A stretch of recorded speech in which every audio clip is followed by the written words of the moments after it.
आज या ठिकाणी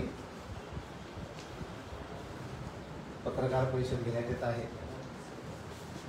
पत्रकार परिषद घेण्याचं कारण छत्रपती राजश्री शाहू महाराज यांच्या 150व्या जयंतीनिमित्त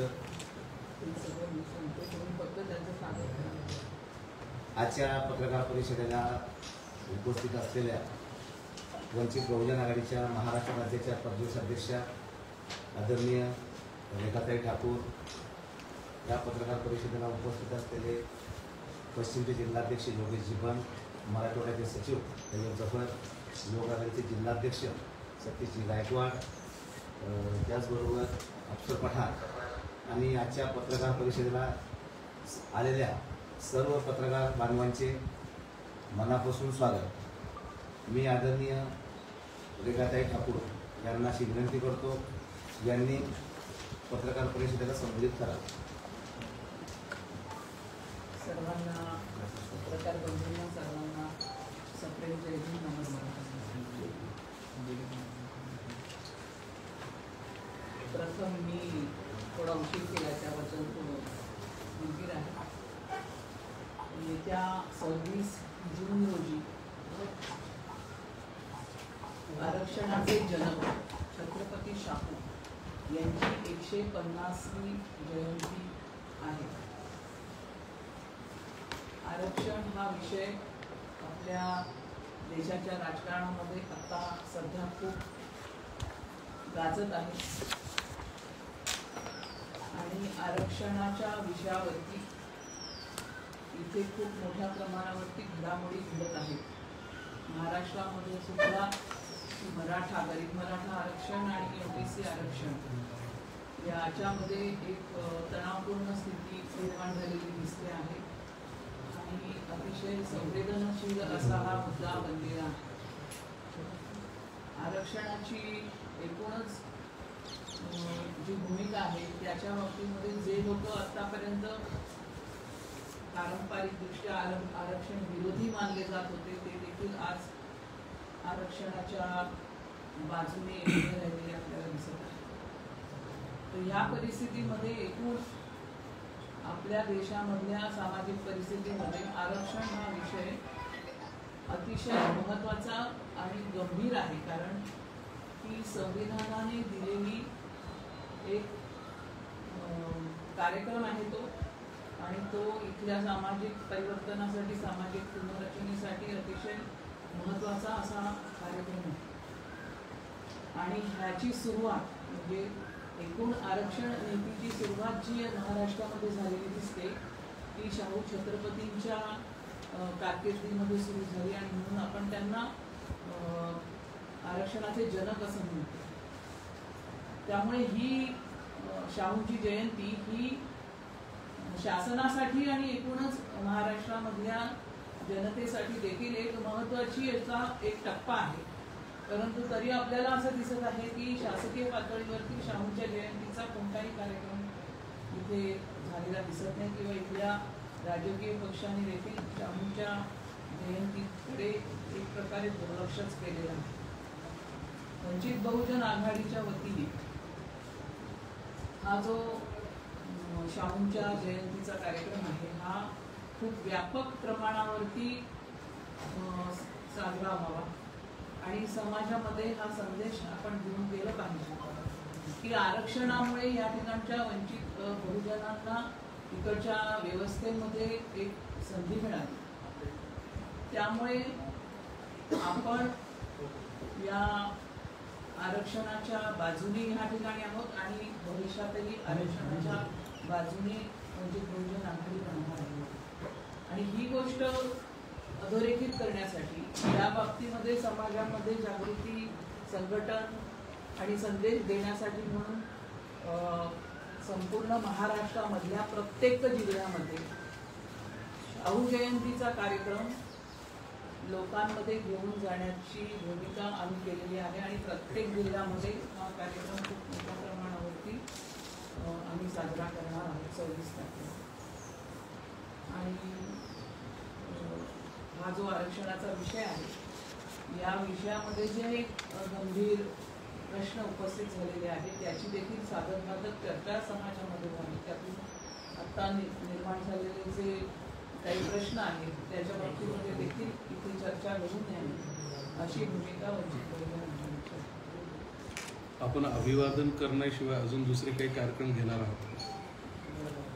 आम्ही अभिवादन करणार आहोत, काही ठिकाणी मिरवणुका काढणार आहेत लोक, बॅनर्स मोठ्या प्रमाणावरती शाहूंच्या अभिवादनाचे बॅनर्स लावायला सांगितलेले आहेत. आणि सर्वात महत्त्वाचं म्हणजे आम्ही काही ठराव देखील आरक्षणाच्या संबंधित इथे महाराष्ट्रामध्ये जी आज परिस्थिती आहे त्या परिस्थितीमध्ये काही मागण्या करणार आणि काही वंचित बहुजन आघाडीची भूमिका स्पष्ट करणार आहे. आरक्षण संबंधीच्या धोरणाबद्दलचं पुढचं आपलं वाटचाल कशी राहिली पाहिजे याच्याबद्दलच्या आमच्या काही मागण्या आहेत आणि ते ठराव देखील कदाचित काही ठिकाणी परीक्षा रूपाने आम्ही लावू. खूप महत्त्वाचे ठराव आम्ही 26 तारखेला जाहीर. वैचारिक जयंती साजरी होईल का? उद्बोधन वगैरे काही मान्यवर? अनेक जिल्ह्यांमध्ये त्या विषयावरती प्रबोधनपर व्याख्यानं ठेवली. छत्रपती संभाजीनगरचं सांगा, इथे काय काय कार्यक्रम होणार? इथे अभिवादनाचा कार्यक्रम आहे, रॅली आहे. सकाळी 9 वाजता क्रांती चौक छत्रपती शिवाजी महाराज यांच्या स्मारकाला अभिवादन करून पुढे रॅली आहे आणि छत्रपती शाहू महाराजांच्या स्मारकाला अभिवादन करून प्रबोधनाचा कार्यक्रम आहे. मॅडम, आपल्याला काय वाटतं सध्या जे आरक्षणाची मागणी होत आहे ती योग्य आहे की अयोग्य? नेमकी कोणत्या बाजूची? कुठल्या बाजूने? मराठा गरीब मराठ्यांची जी मागणी आहे त्या मागणीला वंचित बहुजन आघाडीने यापूर्वीच पाठिंबा दिलेला आहे आणि गरीब मराठ्यांचे जे प्रश्न आहेत ते सोडवण्याच्या दृष्टिकोनामधून त्यातून काही तोडगा काढण्यात यावा अशी आमची भूमिका आहे. पण त्याच्याबरोबरच असं आमचं म्हणणं आहे की गरीब मराठ्यांना ओबीसींच्या कोट्यामधून आरक्षण देता येणार नाही या बाबतीमध्ये आम्ही क्लिअर आहोत की त्यांना सर्टिफिकेट देऊन किंवा त्यांना ओबीसी कोट्यामध्ये भरून हा प्रश्न जटिल होईल आणि त्यामुळे ओबीसीचं ताट हे वेगळंच राहिलं पाहिजे ही भूमिका आहे. मग आता जे पुरावे सापडले, जे सर्टिफिकेट इश्यू केलं गेलं त्याबाबत आपली भूमिका काय आहे? ती योग्य आहे की अयोग्य आहे?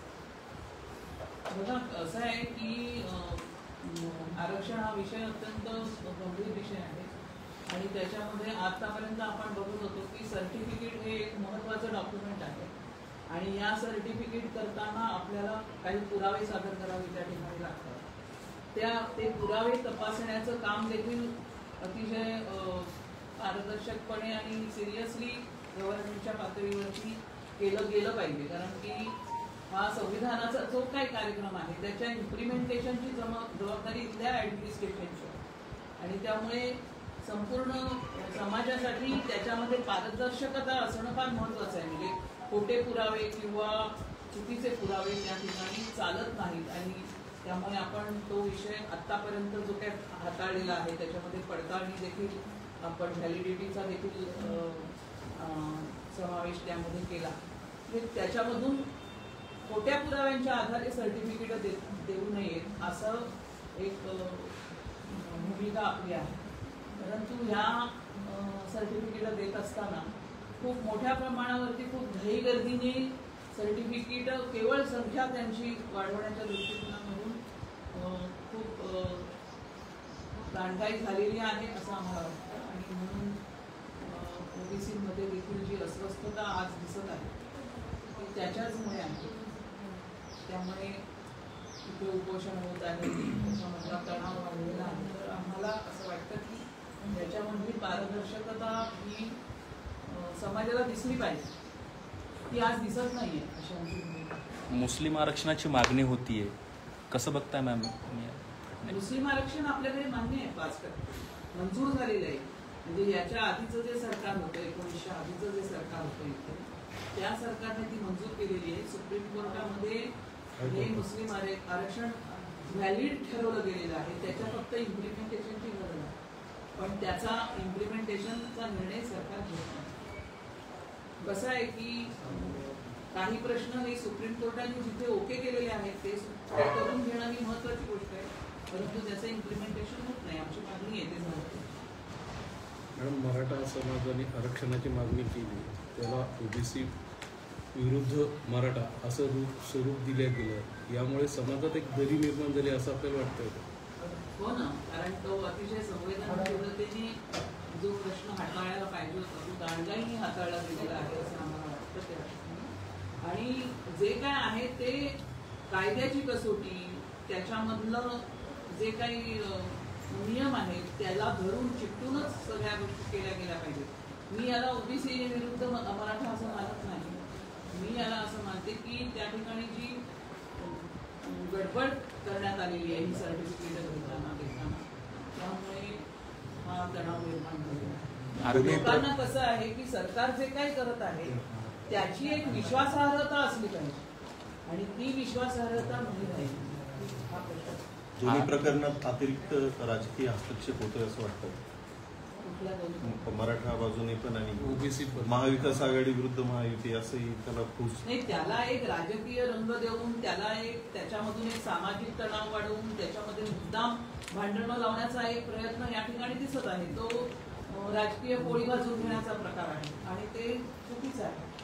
दोन्ही आरक्षण स्टेट स्पॉन्सर आहेत असं वाटतं का मॅम तुम्हाला? काही ठिकाणी मुख्यमंत्री स्वतः जातात उपोषण सोडवायला, काही ठिकाणी दुजाभाव करतात.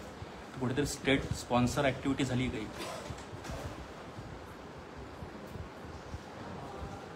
स्टेट स्पॉन्सर म्हणजे आपल्या हातामध्ये जे स्टेट आहे किंवा सत्ता आहे त्याचा वापर, त्याचा दुरुपयोग या ठिकाणी अनेक कामामध्ये झाला. झालेलं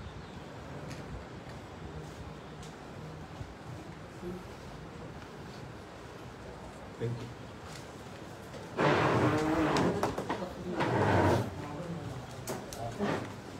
उपस्थितांची नावं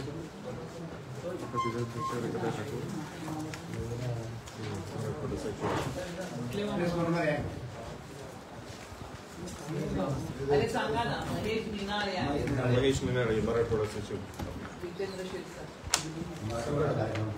सांगा सर. इकडनंच घ्यायचं. योगेश बन, जिल्हाध्यक्ष पश्चिम. तैयब जाफर, मराठवाडा सचिव. मी प्रभाकर भोसले. सतीश गायकवाड, युवकांचे अध्यक्ष. आमचे अफसर खान उमेदवार. शहराध्यक्ष संदीप जाधव. शहराध्यक्ष जलीस अहमद. उमेदवार कोण म्हणले? विधानसभेत. नाही